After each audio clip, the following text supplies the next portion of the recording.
It's your boy Iffy. This is where creators meet and have dope conversations. Welcome to the Dope People Meet podcast. Today we have special guest producer Papito in the building. Yo, What's poppin'? what's up?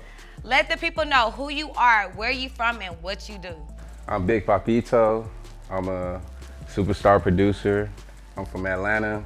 I produce for some of your favorites, 2 Chainz, Trouble, Jeezy, and many more. I'm also a fashion designer too. Yes, that's your brand, right? Yup, Burgundy. Burgundy. Yeah, all smiles, baby. All right, we're gonna get into some dope topics. All right, so now check this out, right? So we got a lot of dope female artists out right now, right? Right. What's your take on all the female rappers today? Man, I love it. I feel like female artists bring like just different creativity to the game. I've been listening to this one artist from the UK called Lil Sims. She's hard. And then I just picked up like this new artist out here that everybody been hip to, but I ain't even been like listening to her like that. And Kissy Lee. Yes, that's my girl. For real? Yes. She hard. I just listen to her. Then I have like a couple of favorites. I ain't gonna lie, I like City Girls. Yeah, City Girls. Yeah, I mean I ain't listening to JP, that shit like that, Rich. but you know, when they come in the club, I'm like, okay, they going off. And then my homegirls vibing to them, so I'm like, okay, they doing something. Okay, period. All right, so let's get onto the cancel culture topic because everybody want to cancel somebody, right? What do you feel like is the effect of that to these artists? Like, do you feel like it's really affecting them? Is it affecting their career, their mental? What you think? Man, that's crazy. We just talked about it, me and my manager, and nobody is ever really canceled unless you accept the cancellation, right? Right. So let's talk about Lil the baby. Yes. All right, so he said what he said at Rolling Loud, and it was problematic for the people. Mm-hmm. But he didn't allow himself to be canceled. That's a fact. You know, because a couple of weeks later, he was right at the stadium with Kanye, and you know, performing right there. So at the end of the day, like canceling and blackballing, I don't really believe in it, because at the end of the day, you could do something the next day that win the hearts of everybody. That's And you're back in the game. So you think the baby is back? I don't even think he was canceled from the start. I think I agree. I didn't cancel him. The baby, I can cancel you, honey. yeah. So with that incident, right? I feel like the DJ was at fault at that. I don't even think it was his fault. Why you think so? Because he was like the baby made a statement, and then the DJ was like, yeah, we don't do all that fugazi shit, da da da da da. Like, he extended it, so it was like. Okay, but you know what's crazy? When I watched the show, I honestly missed all of that because I'm so used to artists just talking their shit that I don't really feed into it as much as everybody pinpointing every single detail, every single word that they mentioned. So for me, it was kind of like that went way over my head. Like I didn't even think twice about it. But I guess, you know, you do have to be a little careful these days because people are sensitive and, you know, it is what it is. Yeah, it's very, like, we live in a time where everything's pretty sensitive. Like, everybody's gonna react to either negatively or positively. Like, even the other day, I didn't even know they were trying to cancel Dave Chappelle. Oh, yeah. We not canceling Dave, sorry. No, sir. How you feel about Meek Mill and his album cover? Shit's crazy. I love it. That's Like, crazy. it's art, you know what I mean? And let's be clear, it was a female designer, black female designer. It was. Even You can't better. cancel Even You can't cancel better. that. It doesn't even They try to matter. cancel that? Yes. Why? Yeah, everybody was like, you know, this is not good for black. Talking about it's for black degrading. women's image and all of that. I It can was that see white why they dude said It was that. that white dude actually too. It was like- Yeah. It was somebody white who said that? Well, actually, it was some black females saying some stuff too, but it's like, and somebody made a comment, right? How do y'all feel about this comment somebody made? And they said, like, you know, strippers, right? They show off their bodies, like, that's part of our culture, you know what I'm saying? Like, there's no shame in that. So if we're doing art related to it, right, what's the issue, right? What's the issue with that? I think she's coming from a biased situation because she's not a rapper. So she doesn't live his lifestyle. Yeah, true. The album is literally called expensive Habits. Expensive pain. And Yeah. it shows the life of a black man, a successful black man, like, you know, the jewelry, the cars, the woman. the type of women he deal with. Yeah. That's important because it's his lifestyle. So different people deal with different types of women. It's like you could be a normal person, go to church, you deal with a God-fearing woman, or you could be a businessman and you on the road a lot and you mess with, you know, service women, or it's just different calibers. You know what? That's a good perspective, Papito. I do like that perspective. But before we dive too deep into these questions, we gotta do a celebration toast, celebrating life, celebrating your accomplishments. Give us any word of affirmation or phrase that you live by every day. You are the universe and you are what you attract. Oh, like that. Toast. Amen to that. Okay, sip it up. All right. Let's go into the introduction of music for you. Give us your in-depth history on your catalog. Like, how did you even get to the 2 Chainz? Like, tell us, where was your start? Crazy, right? I used to work corporate. I used to be a salesperson in automotive corporate world, right? Okay. And I got let go. And just lack of work, right? So I was always making beats, but I never took it serious until I got let go. And it was almost like what I just said, you are what you attract. And the whole time I was like, man, I hope I get fired because I don't want to do this shit no more. And then, you know, 2 weeks later, I put it into the universe and I got fired. And legit, right?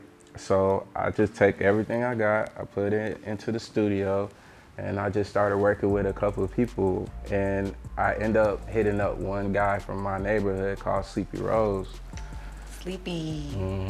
And like literally, I shit you not, I feel like it was just the universe playing its hand, cause like the very first song we made was Where You From, like the very first song. And that song, I didn't know who he was dealing with at the time, but it turned out that his uncle, you could say his uncle was 2 Chainz' best friend. And he happened to be, that same uncle happened to be 2 Chainz' A&R. So a few weeks later, you know, we shot the video. Then a few weeks later, he calls me, he's like, yo, 2 Chainz gonna fly me out to LA. I was like, swear to God. He was like, yeah. I was like, bro, you better go handle that. You better go show out. So he goes to LA and stuff, and I'm always sending him beats and whatnot, and he goes to LA, he comes back, he's like, bro, 2 Chainz rapped on your beats, you really like him. So at that moment, I was already excited, cause I was like, man, you know, 2 Chainz is one of my favorite artists. So I'm like, shit, where could this be going? Next thing you know, a couple months later, he calls me, he's like, yo, Chainz wanna meet you. So I pull up to the studio, Street Execs, and I meet Chainz for the first time. We just talked, we were just cooling, just talking about stuff, and it was like, yo, let's work. And ever since then, that's where just everything just took off. We just started making records. I ended up getting signed to T.R.U. I ended up becoming his official producer, and like just a lot more things, like making Medusa with Trouble. That was a fun situation because the first time Trouble and Chainz got on a song together, I happened to produce that for them. And it was called Burn, and I actually dropped that on my project called Session 1. And a few days later, Trouble hit me up. He's like, yo, send me some fire. And I was like, I got you. And I sent it to him. Like 2 days later, he sent me the rough cut. I'm like, yo, this shit hard. Like the club gonna go crazy off of this one now. But then he was like, he called me like a few weeks later. He was like, hey man, send me the beat again. I'm finna put such and such on there. I didn't know who such and such was because he was talking so fast. But then turned out he put Jeezy on there, and I'm just like, look at God. Look at God. I was like, yeah, that was fire though. That is fire, okay. Yeah, so that's how that all started for me. Dang, so you literally went from Sleepy Rose to 2 Chainz. Yeah. That's crazy. I mean, it's only because like I've been producing since 2012 and I really study music. So like, I just never like put myself out there that much. So the one time I did have an opportunity, I just like really seized it and made sure I capitalized. Like I made sure I was just like putting my best work out and giving artists their, the best type of beat possible, or, what I think is a good kind of beat for them, or something that they should be rapping on and the people would like to hear them on. So where did that love come from? Like, is it somebody in your family that's a producer? Like, what made you even pick up, the boards and started creating beats? Crazy, believe it or not, like my parents are African, so like when they were totally against my Oh Lord, music you career. African too? Oh, yeah, we should have talked about this right now. Yeah, man. I know you feel my pain, brother. Like they're like, especially being immigrants, they are very one-track minded, and they understand that when they came to the States and they had kids, they already had an occupation for you. You just didn't know. Yeah, you either gotta be a doctor, Tell it. a lawyer, an engineer, or accountant, something like that. Nothing past that. Music, it ain't gonna work. Anything else, music, fashion, it ain't gonna work. Don't do it. You know what I'm saying? But you know what I love about that? Because like, you kind of took your own approach, right? Mm-hmm. I think the society's kind of shifting. Everybody's kind of following their whole path. You know what I mean? Whether it's acting or music. So let me ask you this, right? Mm-hmm. So like, what was your biggest thing? So like, now that you're in that space, right? How do they feel about that? Like, like you might end up on TV or you might end up on an article. Like, how do they feel about that? Man, so at first it's crazy because before I signed my deal, I had to go to Africa, and I went there with my pops, and I was there for like 35 days, and yeah, that's a long time. What part of Africa? Senegal, West Africa. Okay, with And- African kids. I was out there for 35 days, and like, it was challenging because like at this point, like I'm on the verge of signing the deal. I had to go because my pops was like, you gotta know your family and stuff and all these things. And I just felt like it wasn't important. But then after like my second week, I started really understanding like the purpose of this trip. And so when I came back, I was already fueled. I was like, I know who I am for real. And went signed my deal and everything. And my dad, the whole time my dad was with me on the trip, he was like, I don't know about this music thing and whatnot. I was like, chill, I got this. It wasn't until like, probably like a few months later, I gave him like a couple grand, and he was like, where did this come from? I was like, this music shit you was doubting. It sound like a Papito Period. story. Yeah. Every time. Sound like a Papito story. Man. Now he'd be like, when the next check? I want a 2020 Suburban. I was like, all right. So when you went back though, like did it like, cause like, when I go to Africa, I go every year, right? Mm-hmm. Except last year. Like I always come back with this hunger, right? Cause when you go out there, you like it kind of makes you hungry because everybody's hustling and bustling in Africa. Yeah. You see little kids on the road, they fixing cars. They're like 7 years old fixing cars, What? Wow. hustling. Like It's different from America, man, cause it's like kids don't have that opportunity to really have to go to school. Like out here it's mandatory, but in Africa you have to take care of your family, and like if you're a body in the house, you have to make sure you contribute to the household. So out there, you're in the car and you definitely see kids selling packets of tissue, gum, like all types of things, and it's like it makes you think like, man, in America I didn't have to do all that. Like I just had to go to school and make sure I kept my grades straight.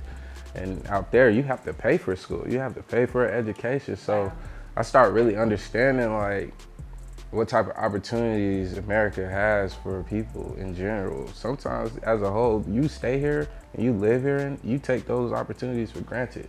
Cause man, ain't nobody telling you like you're not going to school, you're going to work at 5. Ain't nobody, like you don't have no, imagine having a dream, right? This is your dream, but you can't do that because you have to sacrifice your dream for your family. So every time, like, man, I came back with this, like, I wanted to get everything. Like I was literally in the studio for like 3 months straight. Like it was go time, and literally I'm going back in December. So I didn't go last year as well. Yeah, it's COVID-19, man. COVID-19. Man, okay. Yo, that's a story, Papito. Yeah, I got stories for days. Man, but let's talk about, you want to go into the, music industry. You also jumped into the fashion industry, which are both two careers that your family, that you said really was against and was not going for, but you seem to be doing well in my eyes. So let's talk about Burgundy, the brand. Let's talk about how fashion is now intertwined in the music business today. Hand in hand. If you don't look good in front of that camera, you a dub. Nah, let me stop. Facts though. You get canceled for your outfit quicker than what you say these days. I'm gonna tell you that for sure. You can't rap and you look good and you dress good, you gonna make it. It's like, yeah, like you gotta have either you gonna have a stylist or you know how to put it on. But it's always been hand in hand. Like even right now, rappers put brands on. Rappers are the front man for every brand out here. I agree. You seen what Uzi had. I mean, Chrome Heart's been popping, but Uzi brought it to the now, you know. Right. Chrome Heart's really out here. Like They really dropping bands on Chrome Heart. Man, people dropping bands, and the crazy thing about it, Chrome Heart started from they were really a motorcycle like apparel, like a biker gang apparel, and it's just crazy how sometimes, like, as artists, we look for, like, a bigger appeal or just have this type of creativity where we know, like, man, we fucking with that outfit, we go get it, and then a photographer takes a picture with you out, and that brand goes up. Like, that picture goes everywhere on the net. Now that brand is, like, selling out, and it's crazy. But, That is crazy. yeah, like, fashion, hip-hop, Hand in hand. big time. Let's talk about Burgundy though. So how did you even come up with Burgundy? I think that's a dope name, by the way. Thank you. I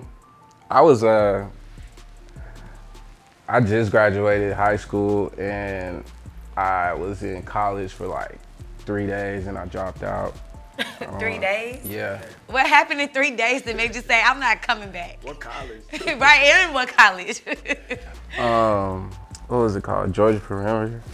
And well, for one, that was another little battle I had with my pops because I wanted to go to SCAD, and he was just so against art school, and he saw the tuition cost. It was like $30K. But at the moment, I was mad, but now I'm like, oh yeah, you saved me from like a couple of grand. Like, I'm not gonna be mad about that. But Student loans. Student loans, for real. I never had student loans, so I went for 3 days, and it was just something inside me that resonated while I was sitting in that classroom listening to this lady tell me about American literature that was like almost like, man, I'm back in high school again. I don't want to do this. I want to just jump into my career. I just want to get into it. So, long story short, me and my friends end up doing an internship, and I felt like I have to do internships so I can gain skills and knowledge. I was doing a marketing internship, and every Friday we had these meetings, and I would pull up to the meetings, and for some reason we would all pull up in the color burgundy. Like, somebody had something burgundy on. I don't know how we had that color coordinating going on, but we had it going on, and then we ended up calling ourselves the Burgundy Boys, and then that was 2013. And then that name stuck, but like literally like past 2 years, I just been always making things under the name Burgundy. And like the brand started like literally just me just drawing smiley faces and stuff. Cause I paint on the side and I've always been drawing since a kid. So I would just paint these smiley faces and shit. And I never really, It is hard. yeah, I was just doing it. I was just like, I would just keep doing it when I was bored, and then one of my homies was like, put it on a shirt. I was like, put it on a shirt? He was like, yeah, put that shit on a shirt. And that is something, baby. That's it. Yeah, now it's going crazy. Like everybody DMing me about it. I work with a lot of stylists in the city. They be coming and get pieces out the closet. That's dope. Everything. It's just really fun. And even, it's what I like to do on my spare time when I'm not producing. I'll go to the shop and start sewing up pieces and stuff and coming up with ideas. Yeah, we need some merch. Nah, I could definitely set you guys up. I'm definitely gonna have to bring through a care package. Please. Nah, for real. So let's talk about trends. I know you talked about like Uzi. Like, what would you say has been the most interesting trend you've seen so far in 2021? Bottega. Oh yeah, our girl Bia. She blew up Bottega for sure. Are you into it or are you kind of like over it at this point? No. I think Bottega is it's a really dope brand. Cause like, I've always been like looking at like brands and see how they really rock and design wise. But I've been seeing a lot of artists put Bottega boots on, and it's funny cause sometimes like it's like a 50-50 hit or miss with their outfits. And that should be funny cause like I done seen some really bad Bottega outfits, but I done seen some really fire ass like Bottega outfits. But also like I'm tapped in with the younger kids, man. They really look up to me and they really do this whole like punk DIY fashion thing that really is like super dope. Like they really learn how to like express themselves. They'll wear pearl necklaces and like their belts be super diamond studied out and everything, and man, it's like crazy. Like it's kind of bringing back the rock star days back in the day with the Ed Hardy and the chains. Man, what? Fashion just comes back all the time. That's what it that is. shit definitely makes a full circle. Okay, well let's take it back to the music side of things, and I want to kind of get more in depth with your process with 2 Chainz when you're creating these beats. So like, is there a particular sound that he has you sticking to, or are you basically trying to curate like different sounds to keep him in tune with like the youth still? A little bit of both. Like, well, we don't really stick to anything traditional. We kind of have this like, well, he put this saying. He kind of has this thing where he says he needs something disruptive, and I'm always like thinking like, what's disruptive? Like, and as I think about like the history of music, like all the hit records have been disruptive. What does that mean? Explain disruptive sound. Okay, like disruptive, I know it kind of comes off as like destructive, right? Or just like irritating, but nah, disruptive is like everything that goes, like, imagine like, okay, what's a good record that just was really disruptive? Okay, Too Sexy, thank you. Too Sexy was a super disruptive record because once that record dropped with the video, everybody's been playing it. I done seen everybody on like Instagram stories, TikTok, that's like the #1 song I hear being played everywhere. Like, it's even to the point that if I can hear like the 808s in the club, like, and I'm outside the club, I know it's playing. Like, that's disruptive. It just takes over everybody's attention, and it just, you have no choice but to tap in. That's disruptive. So, So when you're making beats, right? Like when you make the beat, like do you like already know like what type of flow you want on it? Are you looking in the future and be like, oh, I want this type of video? You know what I'm saying? Are you like seeing the future? Like, oh, when this shit drop in the club, it's about to like go crazy. Like, are you already having that mindset, or? yeah, I call it painting the scene. So like when I make a beat, I'm trying to embody it in a certain scenario, making sure like if this was in the club, how would people respond? And that's like half the work, because the other, well, 25% of the work, 75% is all on the artist. Well, nah, 25% is on the artist, 50% is all marketing.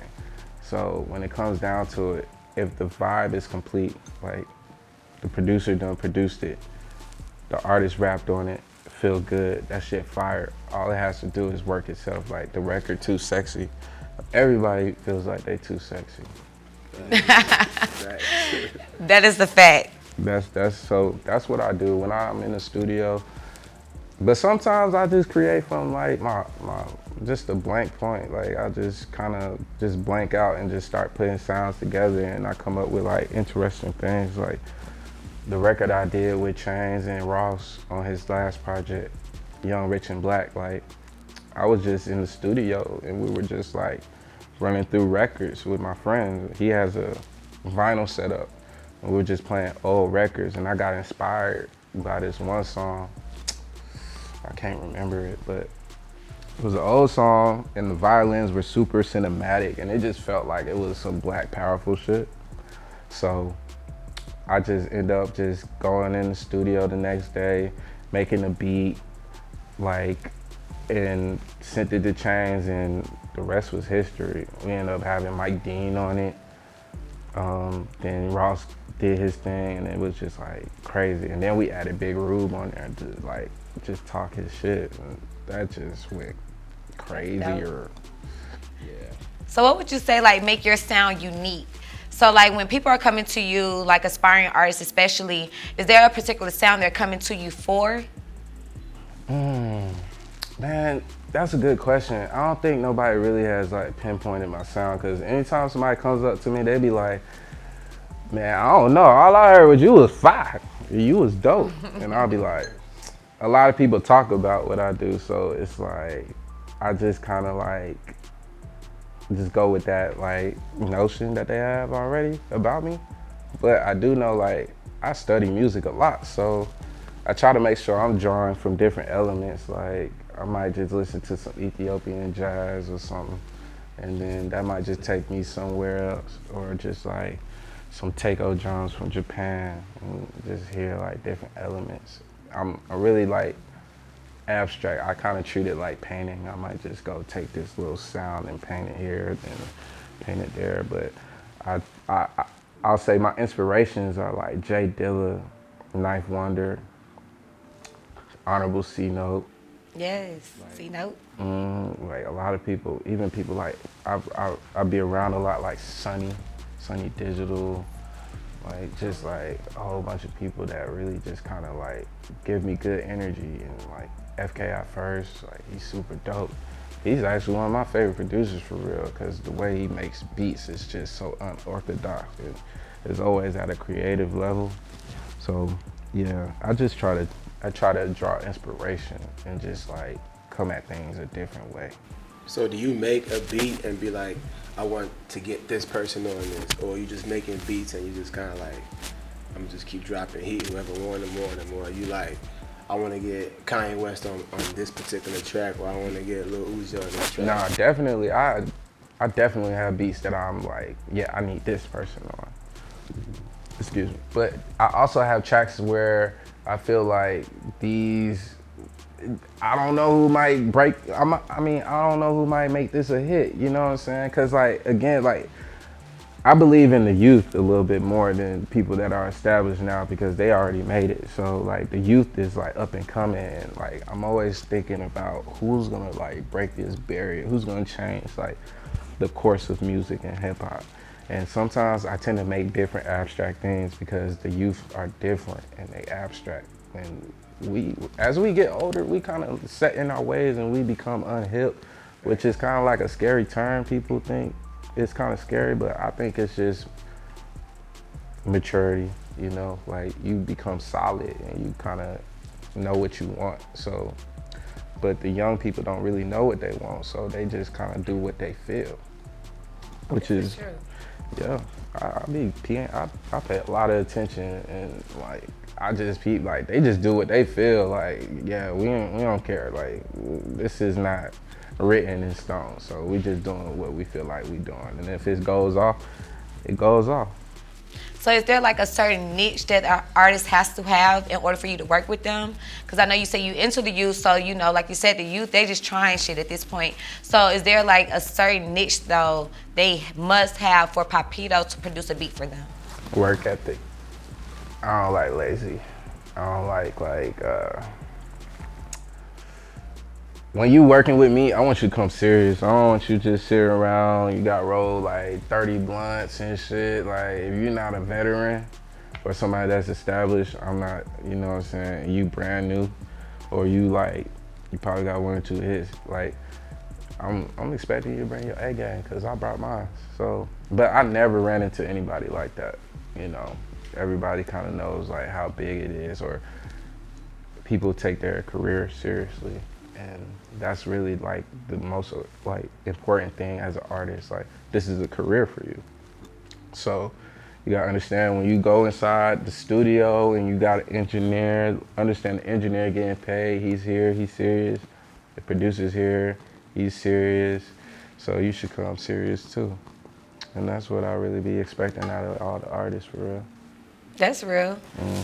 So is there like a discovery process, like when you are like looking into the youth and going out to find like who's up and coming?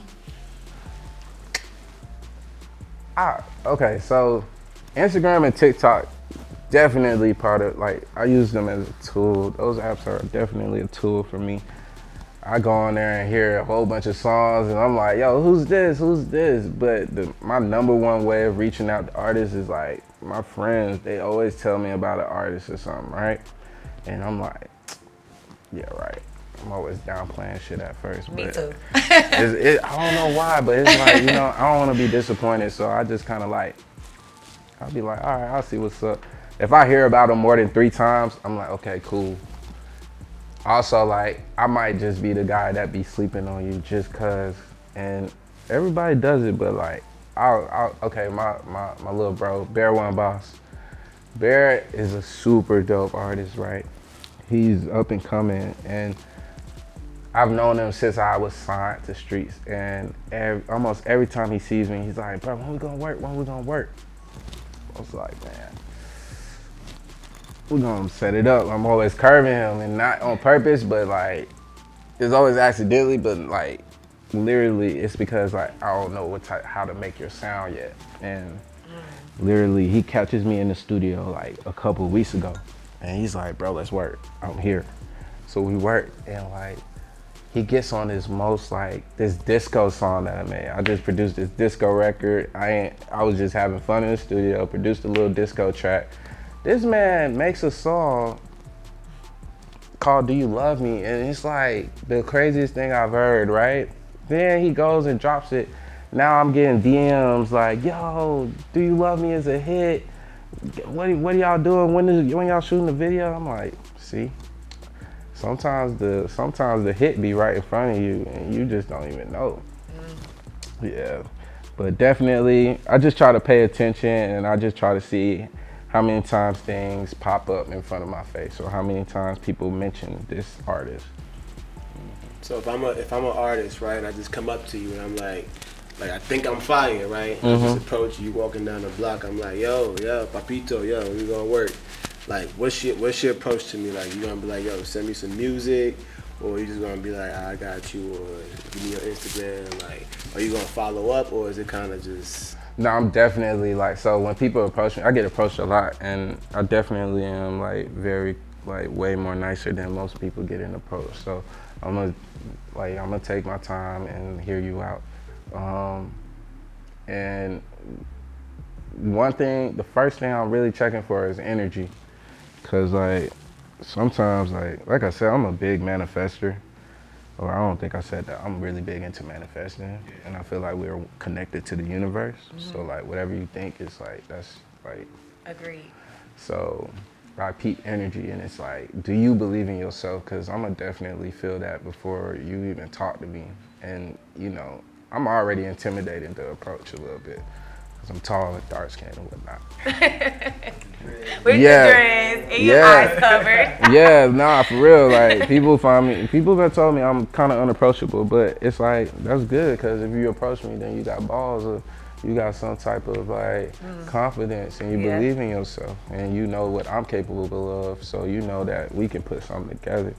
But I'm also checking other things like your social media, and not just to see if you popping, but are you working your social media? Like, I check your engagements. I check how many times you post music. I'm checking if you got ads running.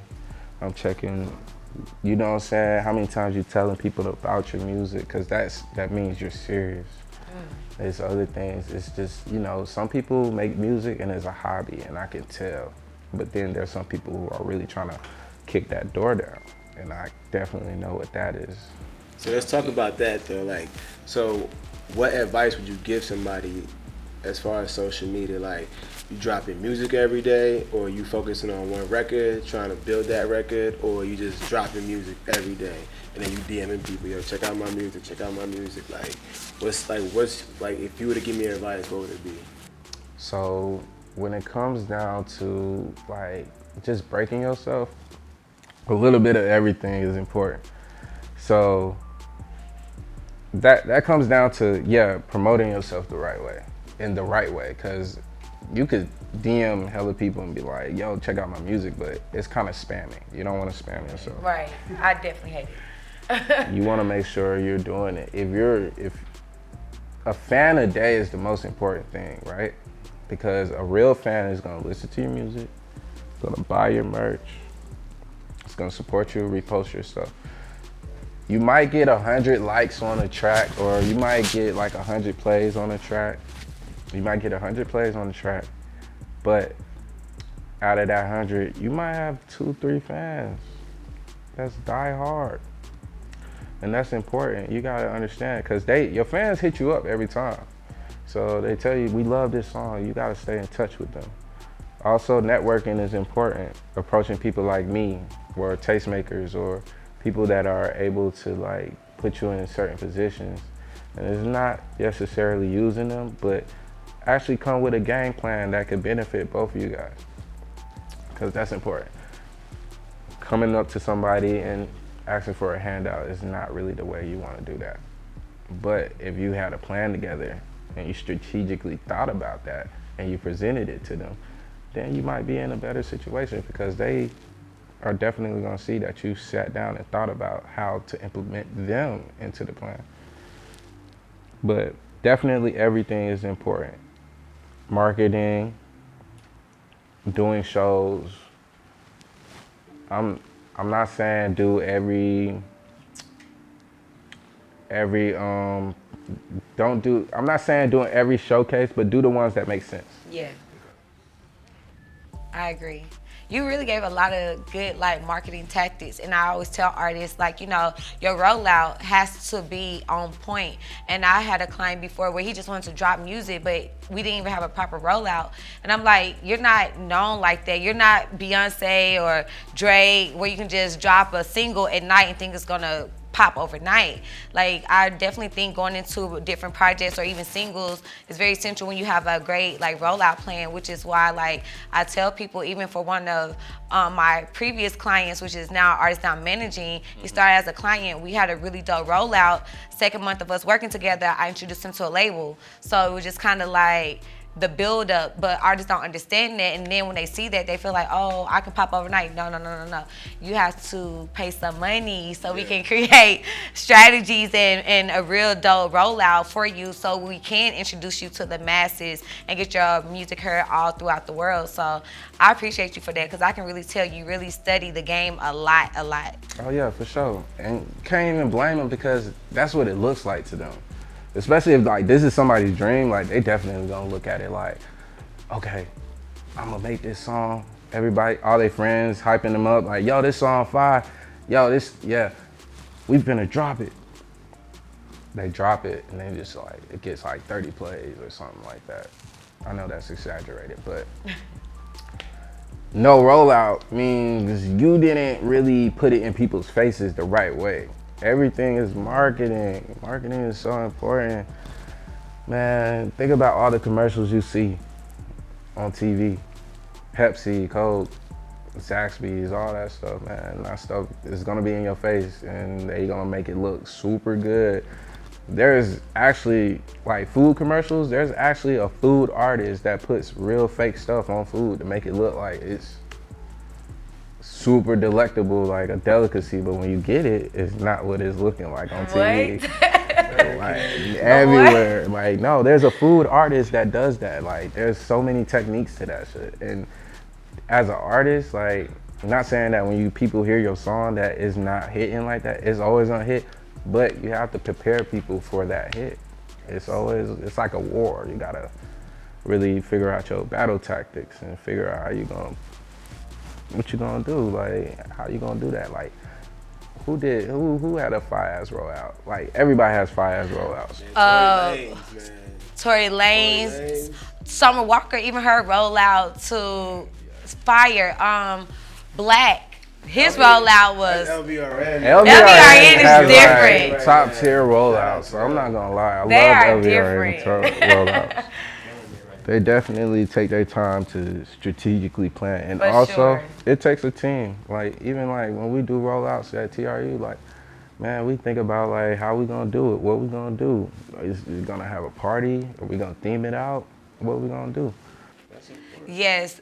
2 Chainz, every rollout, especially when it was their Pretty Girls Love Trap Music or whatever, that was fire. Like, that really made a staple in Atlanta for sure. Like, who would think to go rent out a home, paint it pink, and just do all these dope creative, like, activations out of it? Like, that was super dope. Like, and I just love, like, where the industry is going or the state of hip-hop is going. Like, where would you say the state of hip-hop is going based off everything you've seen up to this point? I feel like it's about to be some new jits about to come in, some new tastemakers. I feel like everything is hitting a peak. I know it's like really weird for me to say that, but like everything is about to hit like a peak, and then a new type of genre of hip hop is about to come out. How do you feel about that new genre, right?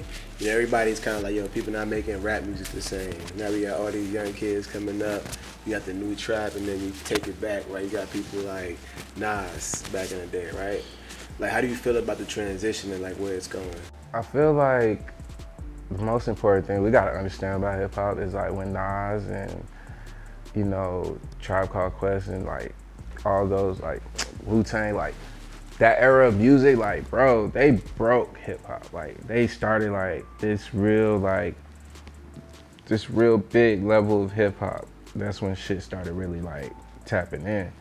Then you had people coming in the 2000s like Nelly, Kanye, like I could name all these folks. Like they started doing their thing. Wayne, like they changed hip hop. Like Wayne and them are not like Nas and them. We just have to accept. But it's like, it's always some older folks that's just gonna be like, man, nah, that ain't it. But they only saying that because that's not what they used to. You got more fun. Yeah. You got more fun. Right now, like hip hop going towards this hyper wave where like these kids like, or like So Fuego and like Don Toliver and you know, like these younger cats are really coming in with their vibes and they're really like mixing in genres and stuff like that. And it's like different, but I like it. And I feel like it's gonna be a cool little vibe for the future and it's gonna work out. Okay, so I want you to lead the people because this has been a really dope conversation. And I know you have stories for days. What is one thing you could lead to our audience, especially an upcoming aspiring producer? Yo, so if you got like something that you want to do in life, whether it be music or selling teapots or whatever, like make sure you believe in yourself, even when the storm is like really knocking shit over. Like you never know, cause like that next day might be like the breaking point, and then you don't know. You never know where you're gonna go. Just stay true to your journey and keep going. Love that. But before you get out of here, we gotta play a game. We're gonna play a game? Yeah. Wait, what's red that? flag, green flag, honey. Oh, no. I've been seeing a lot of red flags. Yeah. What about them red flags? I don't know, but they all true. They all true? They all true. Okay, so look. We gonna give you some scenarios. You gonna raise up the flag if it's a red flag or if it's a green flag. I like that. You like that? All right, let's go, Iffy. All right, let's start off here. So now you dating a chick, right? Right. It's what, month 2? So now you post something every single time, hard eyes. What's that? The water. The splash, the drip. The eyes, right? Is that a red flag for you or is that a green flag? Wait. Me posting that? No.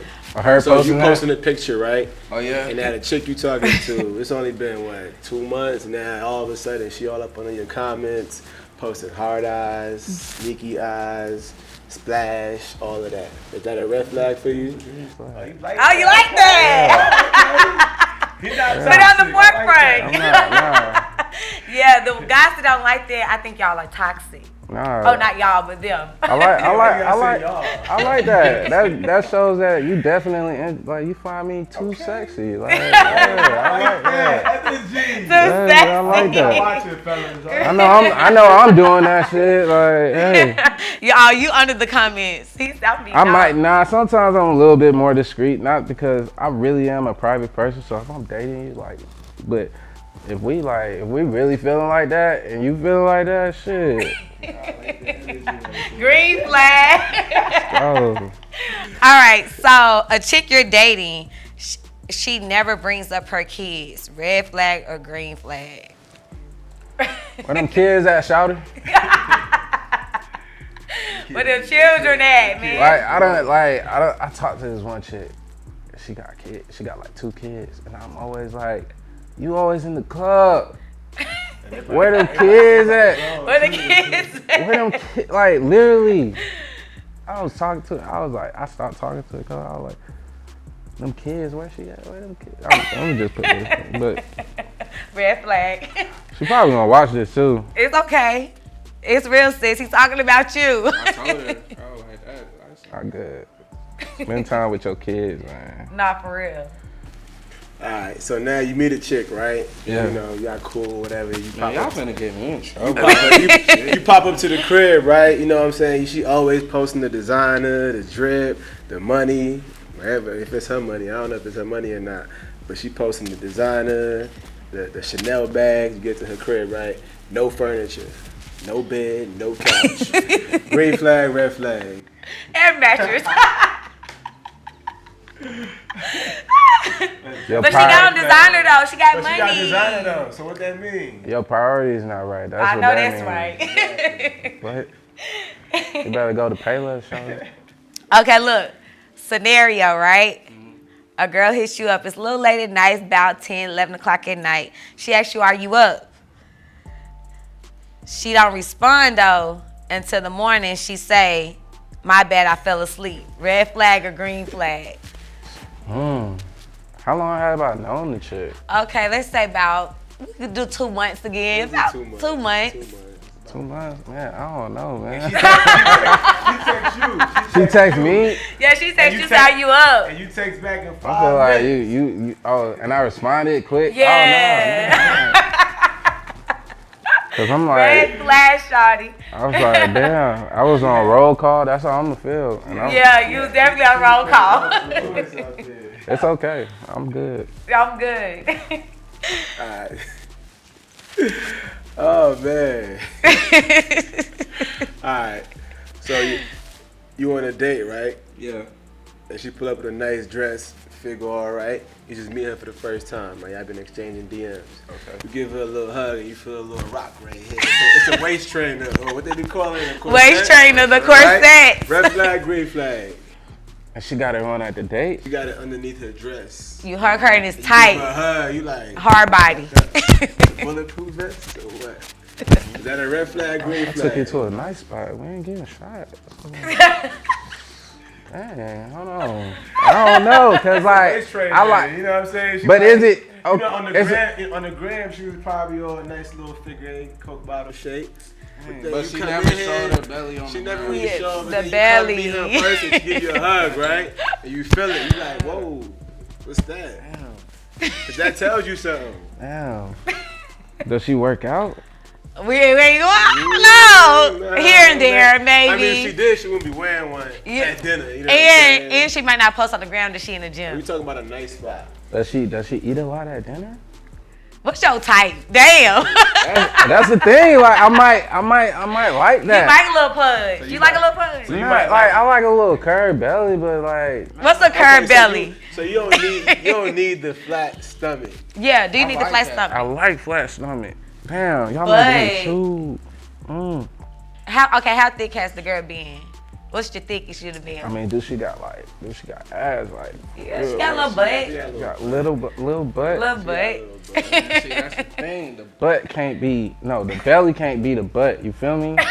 That's the problem. Okay, what they call it? She hiding something. What he do? If she hiding something, I'm like, man. you could have. It just shows more of a confidence thing. Like if you got a belly, you coming how you coming, and that's what I like more than anything. Okay, so look, this is not like a red flag or green flag, but say you've been dating this chick for a couple of weeks, you finally invite her out, okay? You tell her bring her friends. Y'all get to the spot, y'all at the club. Her friends look better than her. What do you do? I'm just gonna play my part. I'm not gonna pursue the friend. Okay, you real one. You is a real one. I'm not gonna pursue the friend. That's not player. You gotta keep it player at the same time. See, I feel that. I mean, they like bad though. I mean, I've been like the thing is I've been in situations like that, and then even worse, cause like that just make me fuck with who I'm fucking with even more. But then the friends might try me and shit, and I just be like handling the shit so player, cause it's like at the end of the day, I mean, I'm a mono type of guy. Like I'm one centered, like one type of person. Cause like my energy is all, y'all see all the shit I do, y'all think I got time to really like be out here like, but nah, I mean, yeah, I've been in situations where I've acknowledged like, okay, the friend bad, like, but I'm vibing with her right now. Loyalty. Okay, man, you loyal. I can rock with a loyal man, African okay? men are very loyal. Understand that. All right, well, that wraps up the game. We want to say thank you so much for tapping in with us here at the Dope People Meet podcast. Is there any final words you want to leave our audience with? Man, y'all better be watching this podcast. It's fire. Anyway. Period. Like, shout out to them. Shout out to Big Papito. I am your girl, Portia Marie. It's your boy, Iffy. And this is where creators meet and have dope conversations. Yo, it's Big Papito, executive producer at T.R.U. Check me out on Dope People Meet podcast. True.